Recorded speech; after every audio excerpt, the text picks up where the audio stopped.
Are you too attached to your past failures? In particular, your past choices, your past mistakes, failures, anything where you have not really succeeded to your own personal expectations, or where maybe you failed at something in the past and you felt downtrodden, you felt disappointed with yourself, you felt that other people were ashamed of you in some sort of sense because you didn't achieve what you thought you were going to achieve or didn't live up to the expectations of what other people thought of you. Now, this is one of the main things that is keeping you from living in and experiencing the present moment.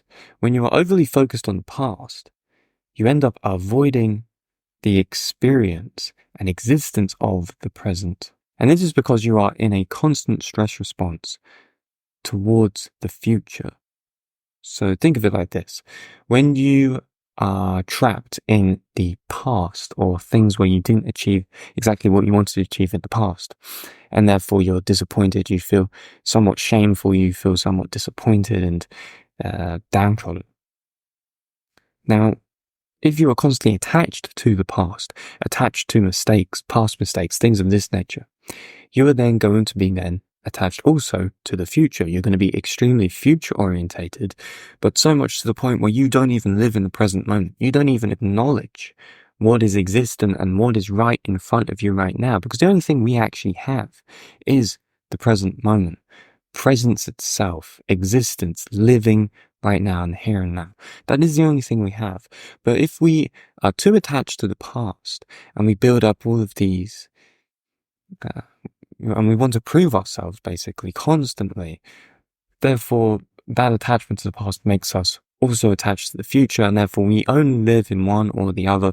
We never live in the middle. We never go down the middle path. We never stay present, and we are never aware of presence itself. And this is so bad to the point where we live like this, to the point where we don't even acknowledge what's going on around us, because we're always thinking about the future. Oh, I want to achieve this, I want to achieve this.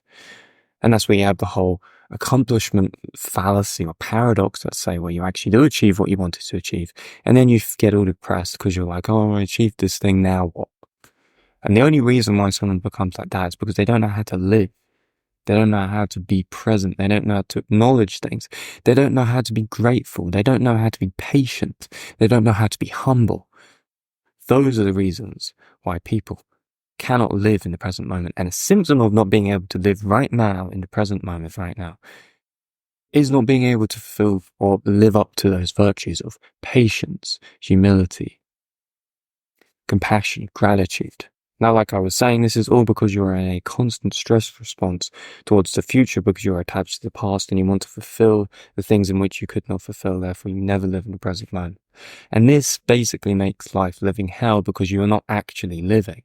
You're living for something which is an illusion, which is something that hasn't even happened yet, because of something that was in the past that can never be changed, or something like this, right?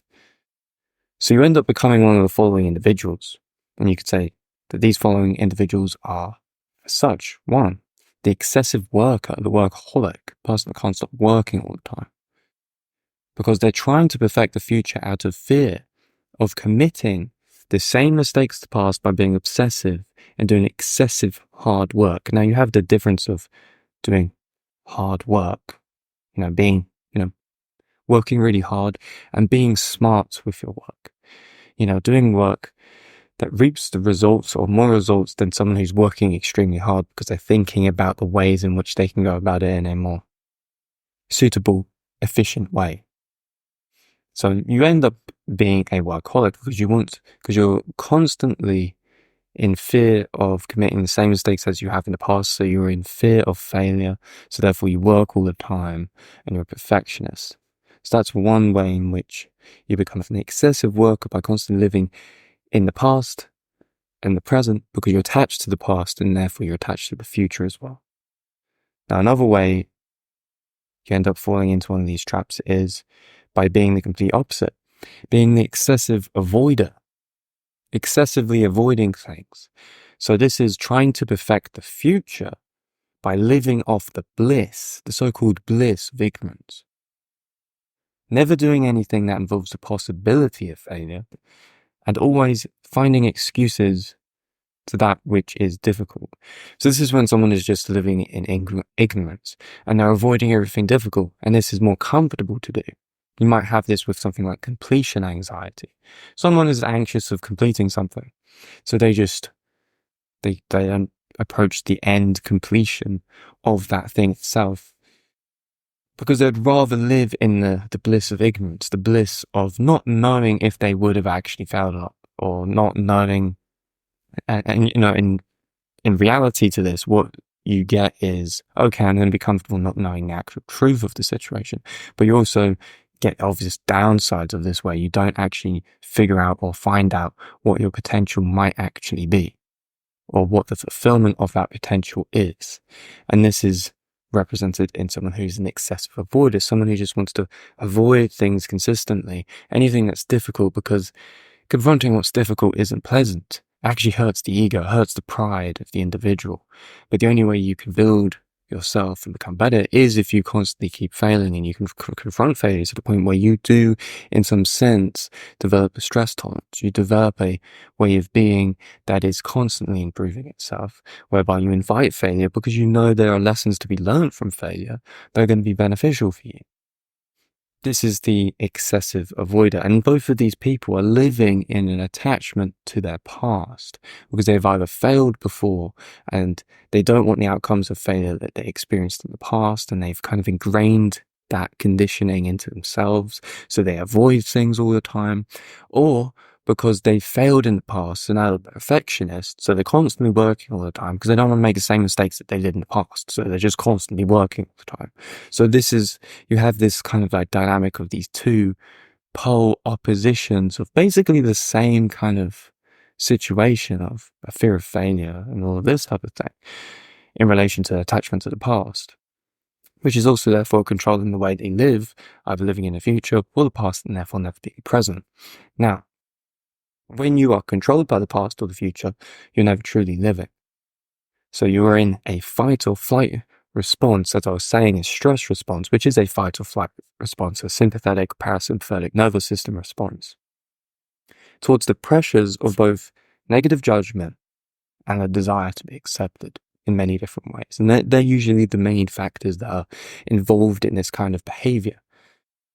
Now, if we think about being fulfilled, if we think about fulfillment itself in life, and we think about what it talks about within spirituality, religion, we see a lot of talk when it comes to being in the present moment. We see it in Buddhism as well, letting go of things and all of this type of attitude.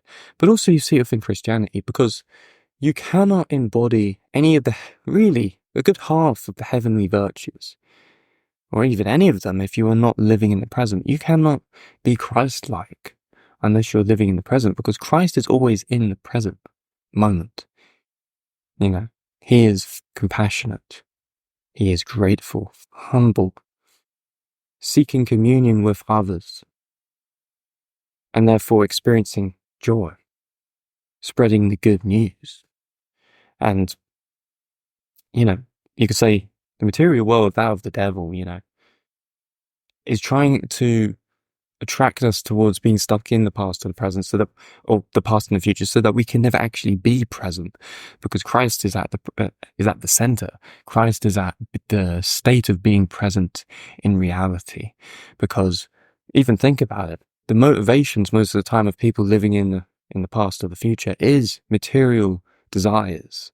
They're living in the future because they want these certain extrinsic things that are not from within the heart. Or people are in this dynamic of past and future orientation because they are wanting things that are not from within the heart, but are from within the world. Things that are financial, things that are status-based, things that conclude to material possession, money, finance, wealth, status, all of this type of stuff. So, and you see this even with modern culture. Think of the places where people are never present. Think of the places where people never live really in the present moment, to never observe reality for what it is. The big cities, the places of business, the places of finance, the places of the hustle and bustle lifestyle where people are never present. They're always going. They're going somewhere, but they're never really going anywhere because they're not going anywhere towards contentment. They're not going anywhere towards happiness within their own hearts. They're instead going somewhere that is going to conclude or bring them down a road towards material desire, you could say. And this is where Christ comes in, is that Christ is at the center. Christ can only be found within the present moment. And it's difficult to be present. That's what prayer is all about. You're sitting in the presence, in presence with the Lord in the present moment, and you are not to be distracted by anything. You're not to be distracted by thoughts, things of the past, things of the future. You are to be there in meditation with God. And that is why people find it so difficult to pray and go to church and do these things, because it requires presence with the Lord. And to be present with the Lord is very difficult, because we are not in a culture that desires or even motivates us to be present. It motivates us to be stuck in the future of a thing in which we dream of, which is not even our own dream.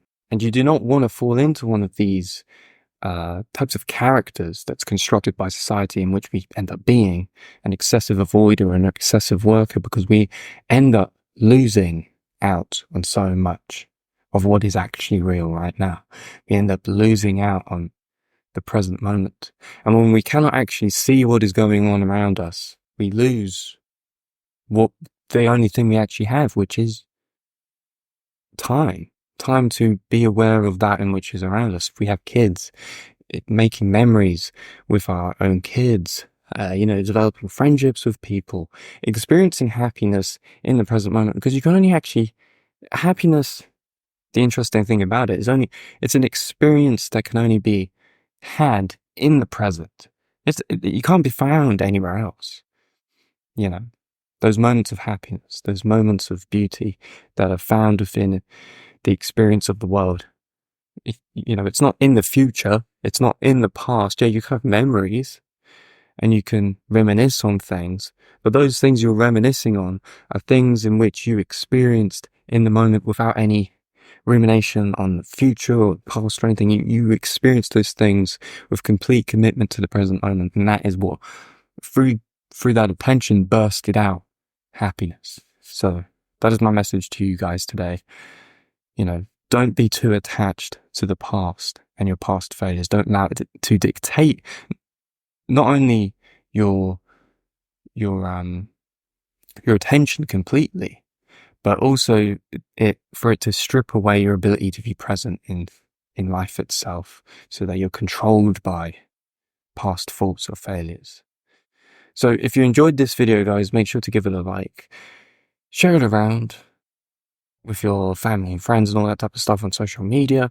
And of course, if you're interested in any form of one-on-one coaching where you actually do want to, work on these types of things, where it comes to intrusive thoughts, self-limiting beliefs, you want to overcome bad habits, you fundamentally want to learn how to reinvent yourself and create your ideal life instead of constantly dreaming about the future that you have and being controlled by a past. And you actually want to learn techniques to actually construct the reality you want to live that's going to bring you into the ideal life that you want, then book in a free one-on-one coaching call with me. It's a discovery call. We can talk exactly about the things that you're struggling with, and I can give you an antidote to that in relation to a action plan, and we can construct one together to see where things go from there with regards to the things that I know and I've also helped other people with.